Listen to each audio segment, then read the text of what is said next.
You are surrounded by voices, expectations, opinions, and demands. Everyone has something to say about your life, what to do, who to be, how to think.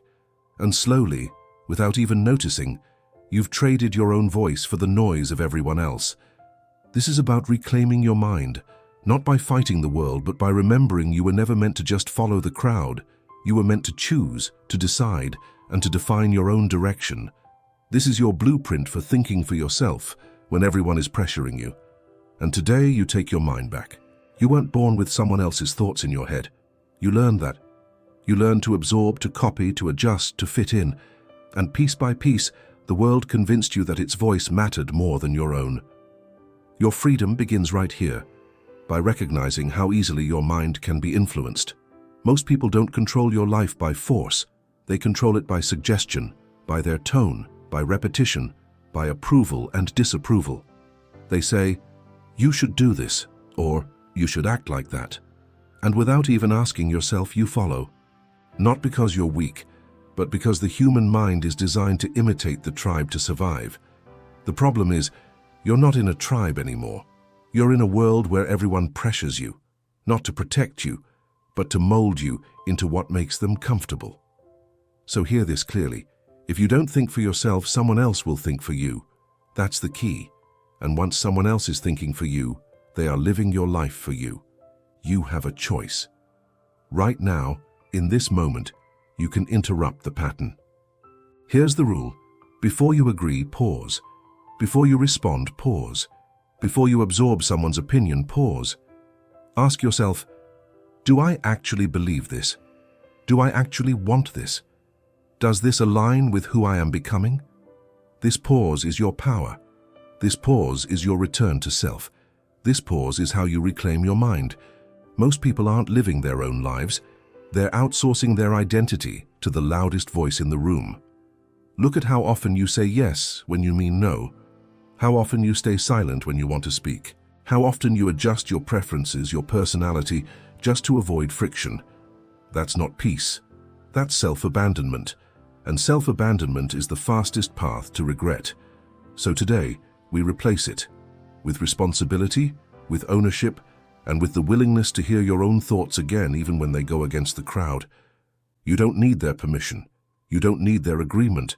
You only need to be honest with yourself. This is where your identity rebuilds, in the quiet moment where you stop answering automatically and you begin choosing. Pause, think, decide, again and again, until the world no longer speaks louder than your own mind. Now let's move to the next truth, the one that keeps most people trapped. Everyone wants to be liked, accepted, and valued. That's human. But here is the truth no one tells you. The moment you start needing approval, you lose control of your life. Approval is not validation, it's permission.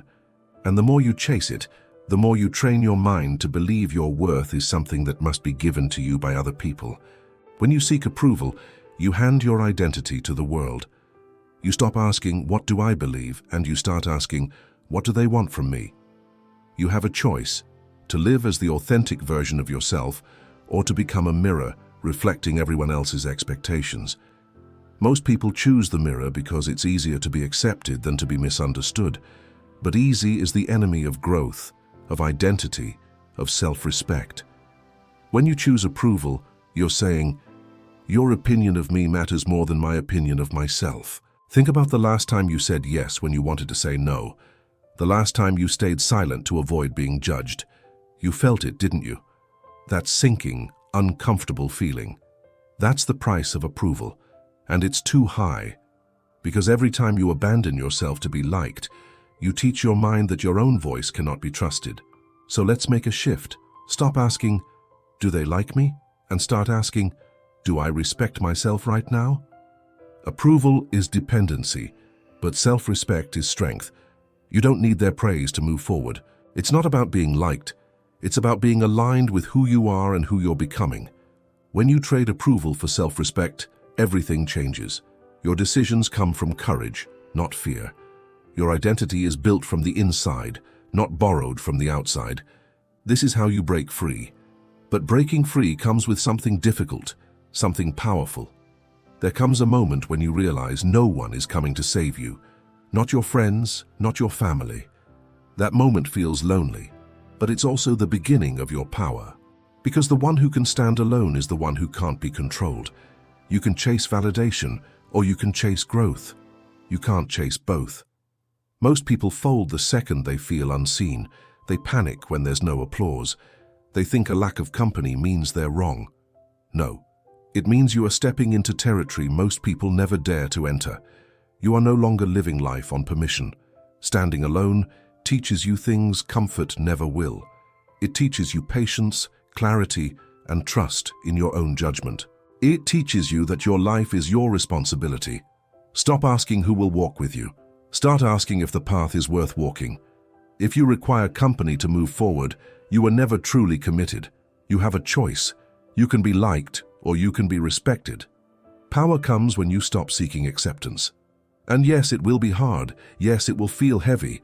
But pain is not a sign to stop. It's a signal of transformation. Stand alone long enough, and you stop fearing isolation. You stop begging for validation. You look in the mirror and realize your strength didn't come from others. It came from you. And now you are ready for the next truth. Let's talk about the real currency of your life. Silence. Silence is where you meet yourself. Solitude is where you understand yourself. Clarity is what happens when you stop drowning in noise long enough to hear your own thoughts. Most people are terrified of being alone, terrified of quiet. But you have a choice. You can keep running from yourself, or you can finally sit still and face the truth. The world is loud, and the louder it becomes, the weaker the individual mind becomes. That's why so many people feel lost. They've never learned to be silent. You don't need permission to step back and unplug. You only need the discipline to choose yourself. In solitude, your priorities rearrange themselves. You stop living on autopilot. You stop mistaking motion for progress. It's not about isolation, it's about alignment. Silence is how you learn to hear your inner voice. Solitude is how you learn to trust it. So stop filling every quiet moment with your phone. Sit with your thoughts. Feel the discomfort and let it teach you. Clarity doesn't come from escape. It comes from presence. You cannot transform what you refuse to look at. Silence sharpens your power. Solitude deepens your strength. And clarity resets your direction. And now that you've learned to see yourself, you must learn to command yourself. Strength doesn't start in the body. It starts in the mind. If your mind can be broken, your life can be controlled. You have a choice. Live governed by external forces, or build a mind that cannot be moved by anything outside of you. Most people are ruled by emotion. They live fragile, reactive lives. But you are building a mind that holds itself, a mind that doesn't collapse under pressure. The unshakable mind doesn't come from avoiding pain. It comes from moving through it without losing direction. It comes from choosing discipline when the world tempts you with ease. So, stop reacting instantly. Stop seeking emotional comfort when things get hard. Pause before you respond. Breathe before you decide. Your mind must become your anchor, your command center. It's not about being cold, it's about being in control. It's not about suppressing emotion, it's about directing it. Storms will come, life will push you.